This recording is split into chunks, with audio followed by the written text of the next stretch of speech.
Olá, meu irmão, minha irmã, a paz do Senhor Jesus Cristo, tudo bem com você? Mais uma vez estou aqui no canal Maná Diário para trazer uma palavra ao seu coração. Neste momento especial, vamos fazer a ministração da Escola Bíblica Dominical. Você que é nosso aluno, nossa aluna, você que deseja acompanhar através das redes sociais, vou deixar aí esse vídeo para você estar inteirado acerca da Escola Bíblica Dominical.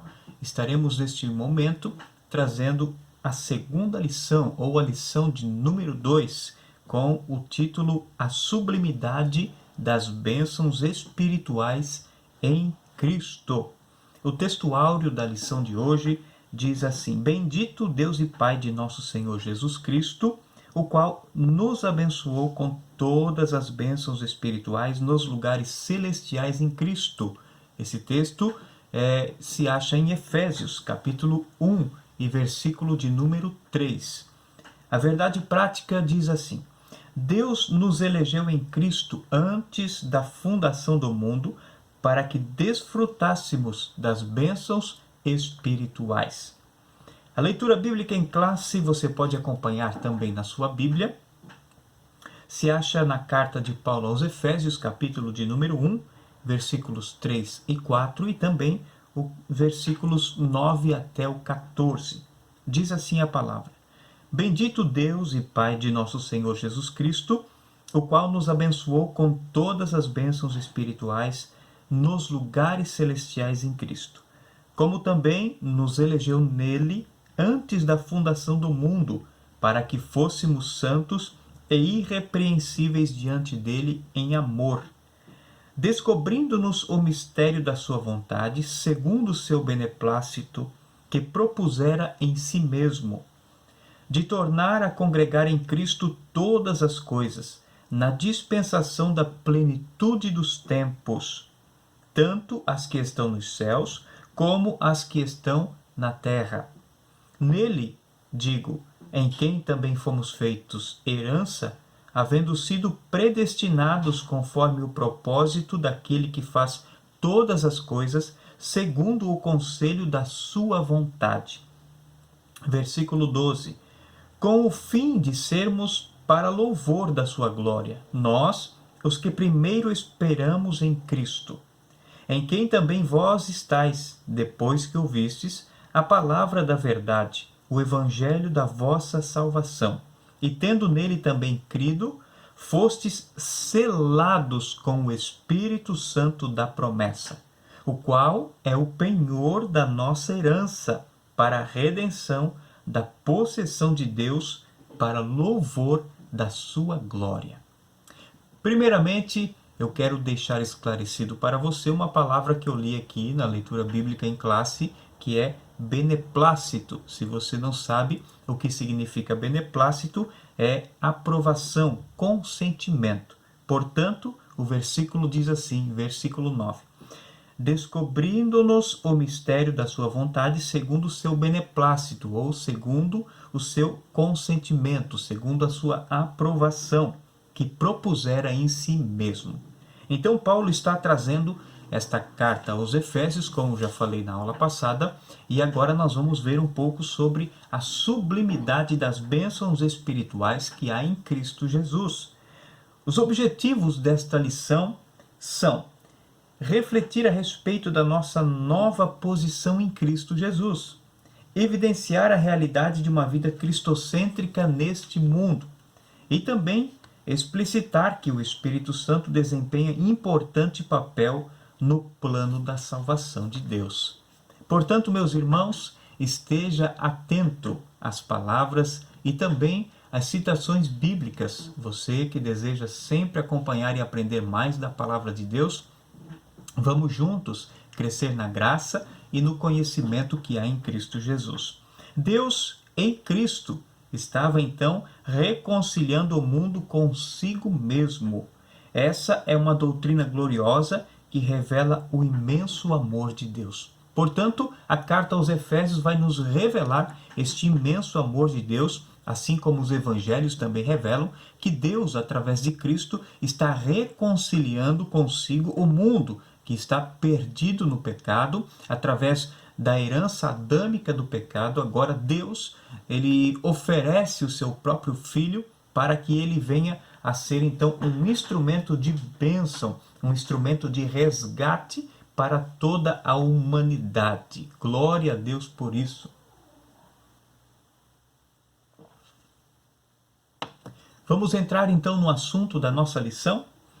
A introdução diz que desde a eternidade aprove a Deus executar um plano de restauração e reconciliação com a humanidade caída.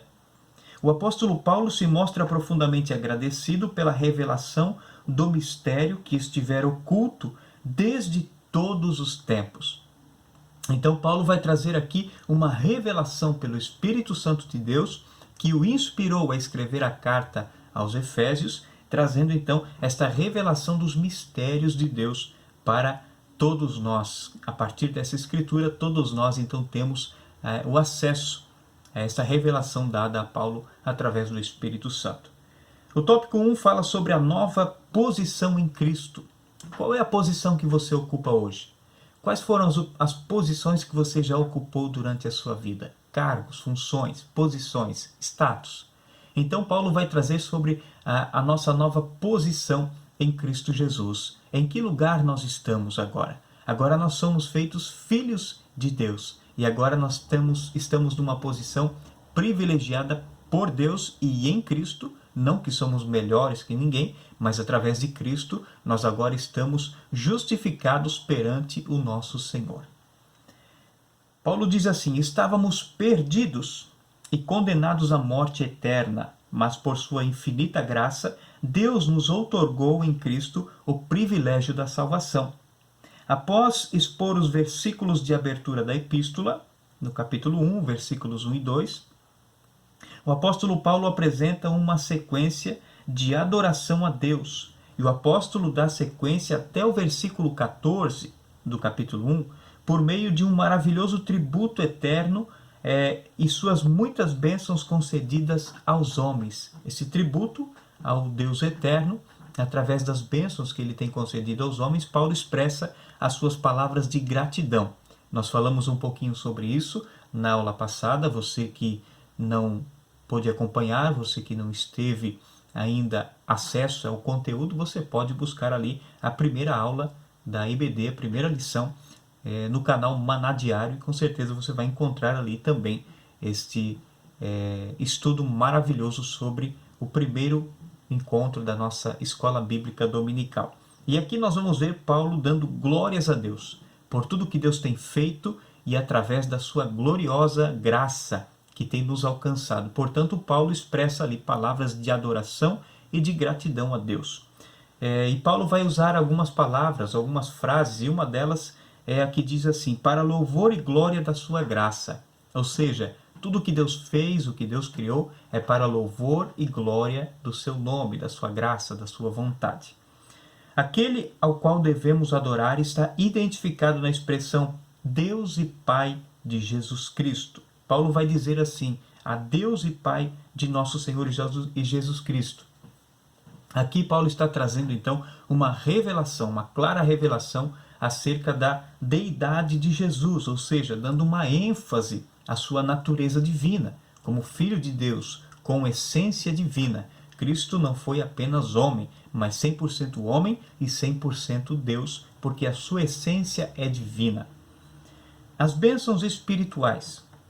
As bênçãos espirituais são provenientes dos lugares celestiais, do reino espiritual. Ou seja, essas bênçãos não provêm da terra, não se encontram na terra, não se compram na terra, são provenientes dos lugares celestiais, do Pai das luzes, do nosso Deus. Através dele, através de Cristo, nós somos alvos, somos alcançados pelas bênçãos celestiais.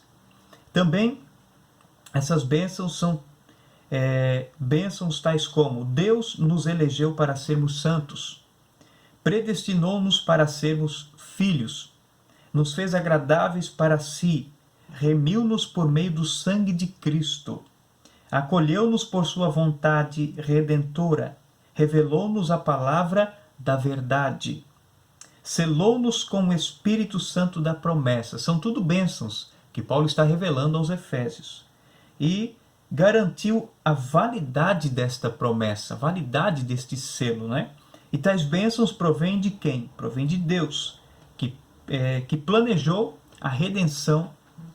O Filho realizou esta redenção e o Espírito Santo garante ela a todos nós. Não vamos entrar aqui no assunto que foi mencionado aqui, a questão da predestinação. Nos predestinou, nos elegeu. Por que é que não vamos falar sobre este assunto? Porque a próxima aula será exatamente sobre os assuntos da predestinação e da eleição. Então, fique ligado no canal Maná Diário e você vai estar aprendendo um pouco mais sobre essa questão de eleição e predestinação. E aqui Paulo vai trazer também a questão do selo da promessa. Através do Espírito Santo, nós vamos trabalhar um pouquinho mais aqui adiante nesta lição. Vamos entrar um pouco mais a fundo nessa questão de estarmos selados no Espírito Santo de Deus. Subtópico 3 fala sobre a nova condição. A expressão em Cristo significa que somos abençoados. A partir da sua pessoa, sua obra realizada no Calvário. Então, através de Cristo, quando ele faz a obra, né, que Deus o enviou, ou seja, quando na cruz ele diz está consumado, quando ele completa aquele período da sua obra, então ali nós adquirimos esta redenção, essa bênção através de Cristo Jesus. Portanto, relaciona-se ainda com a nossa experiência de conversão a Ele. Então, esta obra realizada no Calvário, a carta do escritor aos Hebreus, capítulo 5, versículo 9, vai dizer assim: e sendo ele consumado, veio a ser a causa de eterna salvação para todos os que lhe obedecem. Sendo consumado a obra de Cristo na cruz do Calvário, veio então a conceder a salvação para todos aqueles que obedecem à palavra de Deus. Também a carta aos Hebreus, capítulo 9 ainda, nos versículos 11 e 12, o escritor vai dizer assim: mas, vindo Cristo, o sumo sacerdote dos bens futuros, por um maior e mais perfeito tabernáculo, não feito por mãos, isto é, não desta criação, nem por sangue de bodes e bezerros, mas por seu próprio sangue, entrou uma vez no santuário, havendo efetuado uma eterna redenção. Então, esta redenção vem e só pode vir através de Cristo Jesus. Também nós vamos ver Paulo escrevendo aos Coríntios, na sua segunda carta, no capítulo 5 e versículo 17, ele diz assim: assim que, se alguém está em Cristo Jesus, nova criatura é. As coisas velhas já passaram, eis que tudo se fez novo. Então, aqui, essa experiência de conversão em Cristo Jesus, ela nos possibilita sermos uma nova criatura em Cristo Jesus, nascer de novo. Aquela orientação que Cristo dá a Nicodemos, dizendo: necessário vos é nascer de novo. Necessário. Jesus não disse é opcional, ele disse é necessário. Então este novo nascimento nos torna nova criatura em Cristo, e aí nós somos alvos dessas bênçãos especiais de Deus sobre as nossas vidas. Desse modo não andamos mais em trevas, mas como filhos da luz. Portanto, nossa nova posição é caracterizada pela salvação em Cristo, e por isso desfrutamos de todos os benefícios advindos dessa redenção. Desfrutamos desses benefícios que foram alcançados por Cristo na cruz do Calvário.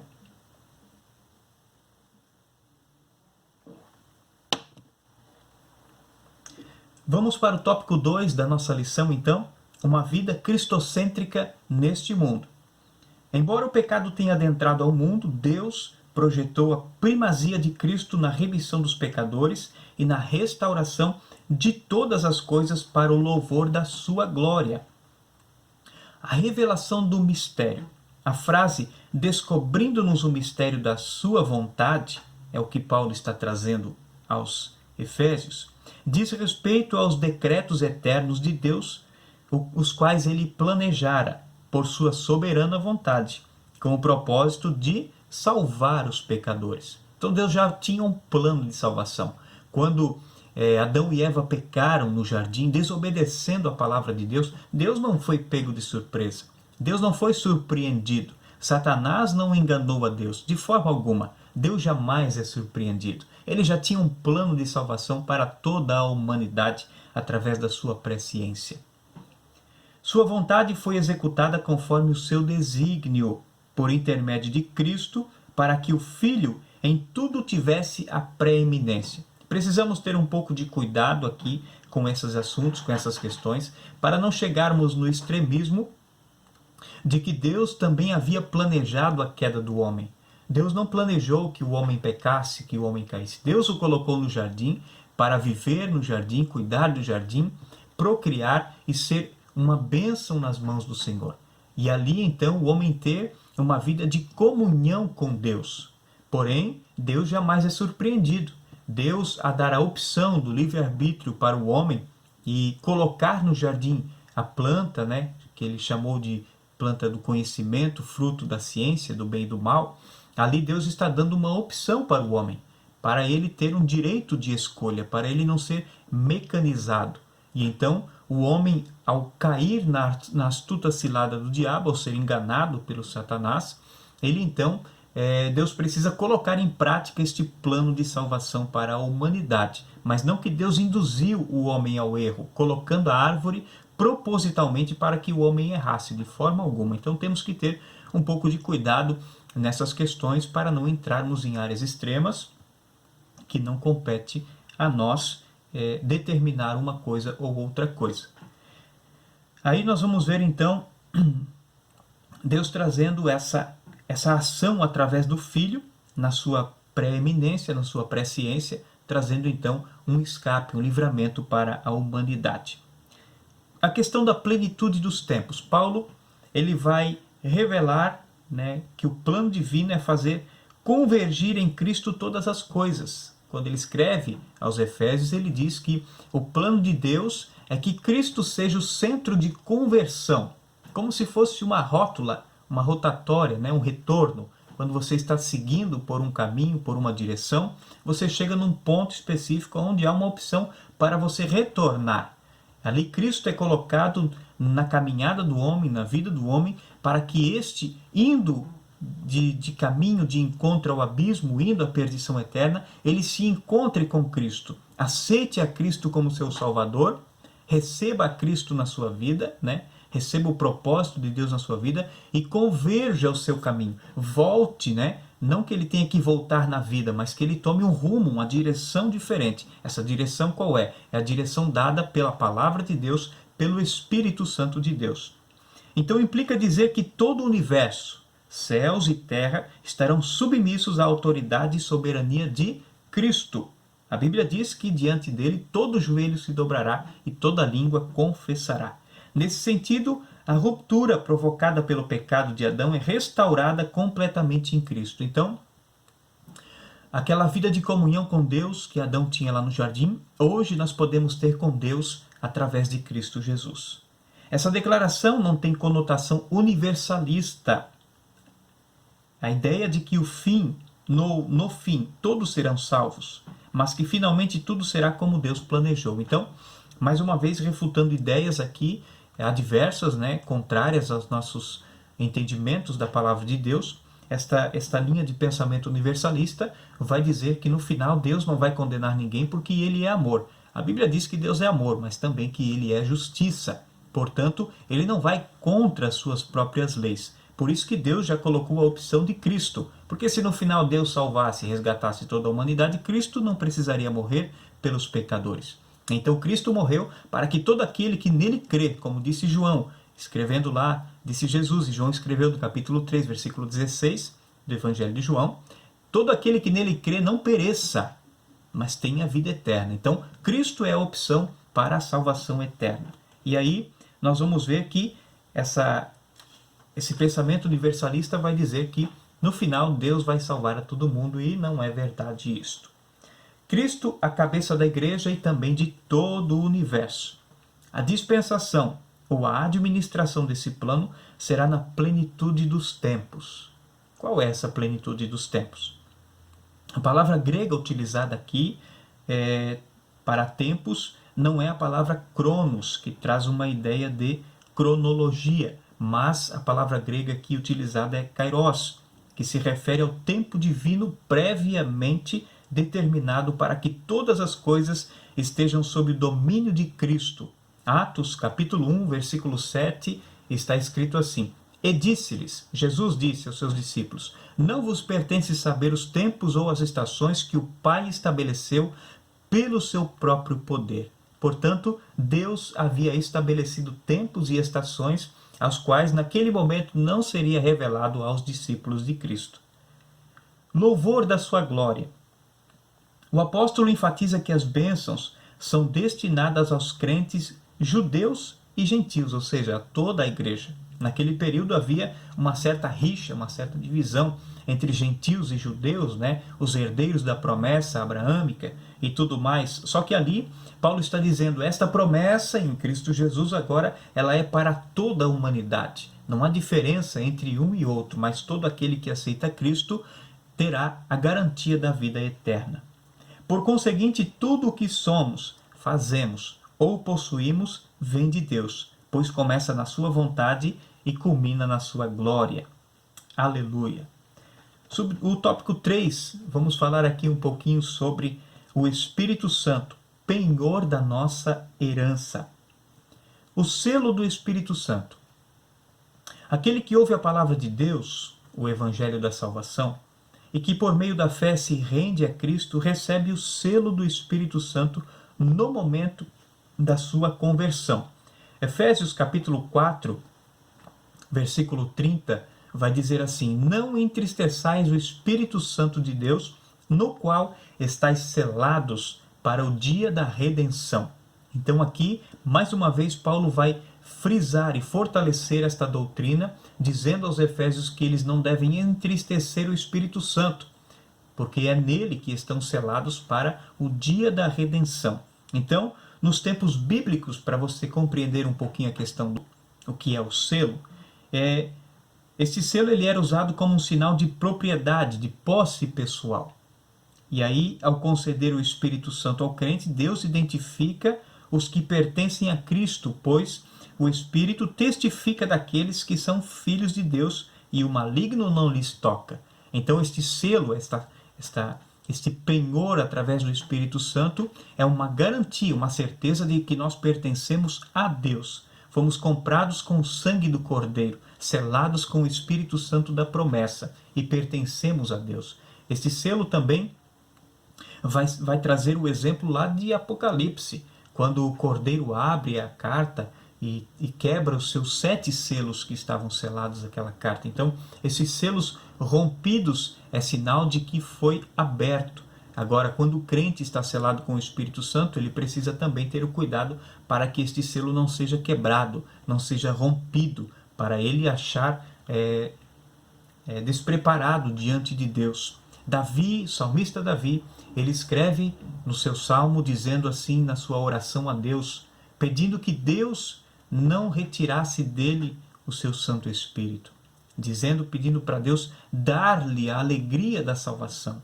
Diz assim Davi, torna a dar-me a alegria da salvação e não retires de mim o teu Santo Espírito. E naquele momento Davi ainda não havia tido pleno conhecimento acerca de Cristo e da salvação em Cristo, mas ele já estava pedindo para que Deus o guardasse e que não retirasse o Espírito Santo dele, porque ele não era nada, não era ninguém sem o Espírito Santo. Muitos crentes querem caminhar de qualquer forma, pensando que não precisam ter esses cuidados de caminhar de acordo com a vontade de Deus. Vamos aqui adiante então. É o Espírito Santo quem convence o ser humano do pecado, da justiça e do juízo, e que também produz no crente o verdadeiro relacionamento com Deus por meio do fruto do Espírito Santo. Gálatas, capítulo 5, versículos 22 e 23, vai trazer ali o fruto do Espírito Santo. Do que ele é composto. Portanto, você precisa demonstrar esse fruto. Toda árvore que produz fruto, ela vai, em certo momento, demonstrar o fruto que ela tem. E esses frutos serão desejosos. Muitas pessoas vão olhar para você e vão desejar ter o que você tem. O fruto do Espírito Santo na sua vida vai atrair a atenção das pessoas. O penhor da nossa herança. O termo grego arrabon pode ser traduzido como depósito, penhor, garantia. A palavra tem origem semítica e era usada nas transações comerciais para assegurar o preço ou garantir o pagamento desse algo. Paulo ensina que o Espírito Santo é o depósito que garante nossa herança em Cristo. Tudo isso significa que aquele que tem o selo do Espírito Santo tem a salvação garantida. Por isso que eu disse que é importante você manter, preservar a sua comunhão com Deus, a sua comunhão com o Espírito Santo de Deus, porque no qual você está selado para o dia da redenção. Isso não quer dizer que o crente está salvo para sempre, independente da sua conduta, mas que a redenção está válida aos eleitos em Cristo que permanecem fiéis.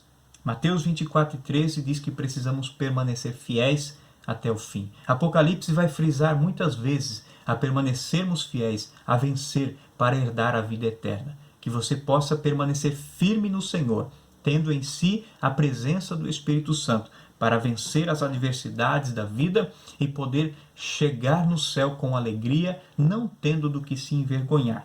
Na conclusão da nossa lição da Escola Bíblica Dominical, vai dizer assim: nessa porção da Epístola aos Efésios, o plano divino revelado resulta na reconciliação do ser humano com Deus por meio de Cristo e na restauração de todas as coisas, visíveis e invisíveis. Ambos os propósitos devem redundar em louvor e glória ao Deus eterno. Na plenitude dos tempos, todo o desígnio divino estará plenamente executado. Portanto, meus irmãos, meus queridos, permaneçamos firmes no Senhor, porque Ele nos deu o penhor da sua promessa, uma garantia.